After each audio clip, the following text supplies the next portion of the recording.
The question is that the motion be agreed to. Speaker.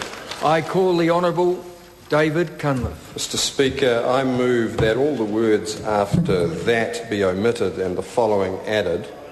This House has no confidence in the government because of the current government's failure to create jobs, its lack of a credible plan for economic growth, the wildly diverging revenue forecasts in the budget, the unspecified and unmandated budget cuts, and the broken promises on privatising state assets. Mr. Speaker, as the Minister has said, he's been running around the country talking to people about the budget, and Mr. Speaker, so have I. And Mr. Speaker, what is clear from that dialogue with New Zealand is that this budget will not and cannot achieve the objectives that the government itself has set for it. Several of the issues which Mr. English has mentioned in his preceding remarks cannot go without response. The first is that he's lauded the so-called tax switch as the most important reforms that his government or his party has undertaken in the last 20 years. The only thing we can conclude from that is they haven't done much in 20 years because the tax switch has been an abject failure for 4 reasons. Firstly, it was not fiscally neutral. It resulted in another $1 billion of overseas borrowing in the first 4 years on the budget document's own numbers. Secondly, it was not stimulatory to the economy because it took money out of the pockets of ordinary working people who spend every cent they earn and put it in the pockets of wealthy New Zealanders who could afford to salt some of it away and take it out of circulation. The net impact of that was further contraction in the economy, not expansion. Thirdly, because it was inequitable. 2/3 of the money went to the top 1/3 of income earners. About 40% went to the top 10%. Is it any wonder that the rest of New Zealand, sir, is feeling the pinch in the face of rising prices and wages that are growing much less quickly than the rate of inflation, meaning a real terms cut? And the fourth reason that that tax package was a failure is that it did not close loopholes. It would be a bit like the Pope saying that sin did not exist, therefore there were no sinners.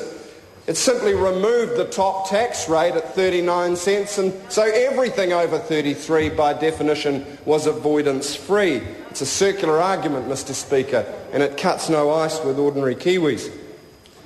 Mr. Speaker, the second comment I wish to make on the Minister's remarks is when he talked about headwinds and the high New Zealand dollar. Well, finally, he's admitted the dollar's too high.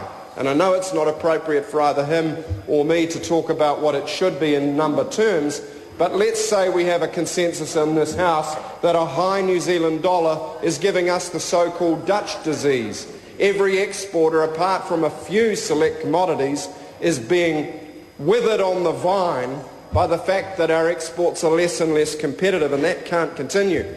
So why is it, Mr. Speaker, that the Minister, almost in isolation, pretends we have the best monetary policy in the world, when everybody from the Reserve Bank to the Bank for International Settlements to the IMF to the OECD is moving on things like macro-prudential regulation and counter-cyclical policies which support and supplement the OCR? And why is it, sir, that the Minister's government have got the Reserve Bank Act, which is the purest, one would say, most conservative construction in the entire Western world? The Minister said the exchange rate's overvalued. Well, why won't he guide the Reserve Bank to do something about it? Because New Zealand exporters are deeply, deeply worried about the situation that they face. Mr. Speaker, there is one thing that the Labour opposition will not be disagreeing with, and that is the idea that New Zealand carries too much debt. We agree with that. But of course 90% of that debt is private debt and only 10% is public debt. And therefore it beggars belief to think that any credible government strategy could aim to solve the international debt problem by nibbling around the edges at the 10% which is public, while cutting back on the programs that reduce the 90% that is private. And two things stand out, sir. Firstly, the reduction to KiwiSaver.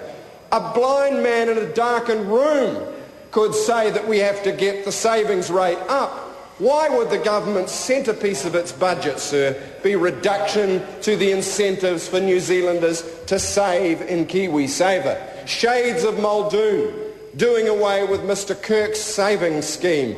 If we had it now, we'd be much better off relative to Australia. We might have a chance of closing the gap that the Minister dances on the head of a pin in question time to avoid answering Mr Boscawen's question, because he knows the gap's getting wider. Month by month, year by year, his policies are not working. Mr Speaker, at 40% of GDP, gross government debt is too high. And the Labour opposition, when elected this November, will be working strenuously to reduce it. But we will be doing so as part and parcel of an economic growth strategy that increases the number of people in jobs, increases the revenue flows to the Crown, which mean that we don't rack up deficits, and increases the amount of economic growth benefiting the private sector and lifting all boats in the economy. Because it's not just in New Zealand, sir, that it is clear that cost-cutting in the middle of a recession is likely to make recessionary conditions deeper, likely to contract revenue flows, and must be balanced by offsetting investments which will get growth up in a prudent and responsible way. And that is what the Labour opposition in government will do. Mr Speaker, if a doctor were taking the pulse of this economy, he or she would be worried, because the vital signs of the New Zealand economy are deeply troubled. I see Michael Woodhouse has perked his head up. Yes, sir, a ghost of times past. Take the blood pressure or the pulse rate or the temperature of an economy, and what would you find? You'd look at the unemployment rate, up from 3.4 to 6.5%. Economic growth down from 4 to 5% under Labour to scraping along close to zero under National. With rosy glow forecasts, she'll all be right next year, which was said last year, and the year before, and the year before. And so in question time today, sir, I was able to recite the very same line from the Minister of Finance that he's given in response to little blips in the confidence numbers every year for the last 3 years. Nothing changes, sir, because there is no strategy to achieve change. A doctor would look at the vital signs of unemployment and he would see 270,000 people looking for work. And that is not healthy, sir. Much of it will last for generations. He would look at prices rising faster than wages. Year on year to May, 4.5% price increases, 7.1 on food price increases, 1.9 on wages. The reason, sir, New Zealanders are feeling worse off is because the vast majority are worse off. Mr. English counters by saying, yes, well, real disposable average incomes have risen. Well, let's strip down those numbers. How would one get to that result? Firstly, one would include the tax cuts brought in by the Labour government in 2008. Secondly, one would manipulate the time series of the data to include from low to peak. Thirdly, Mr. Speaker, one would look at an average that has been lifted by tax cuts to fat cats. And we would ignore the median, sir, which shows that more than 70% of New Zealanders have slipped backwards and whose real earnings now are less than they were under the Labour government. Mr. Speaker, this budget on which the estimates that we're debating is based is not credible. Treasury and the Reserve Bank are nearly $4 billion apart in their revenue forecasts. There are $1 billion of unspecified cuts that no responsible Minister of Finance should have signed off on without knowing where they're coming from. And Mr. Speaker, because the capital account is propped up by $5 to $7 billion of unmandated asset sales, privatisation, which the government said it would not book without a mandate, but which it has written into the forecasts and hired the consultants to carry it out. That's as early as July of this year, notwithstanding the fact that November is the date of the election. So, Mr. Speaker, this budget has no plan for jobs and growth. The vital signs of the economy are ailing. It breaks election promises, and the proof of the pudding is this. No matter what this week's or last week's little indicators might say, the proof of the pudding is that the rating agencies have retained the New Zealand economy on negative watch.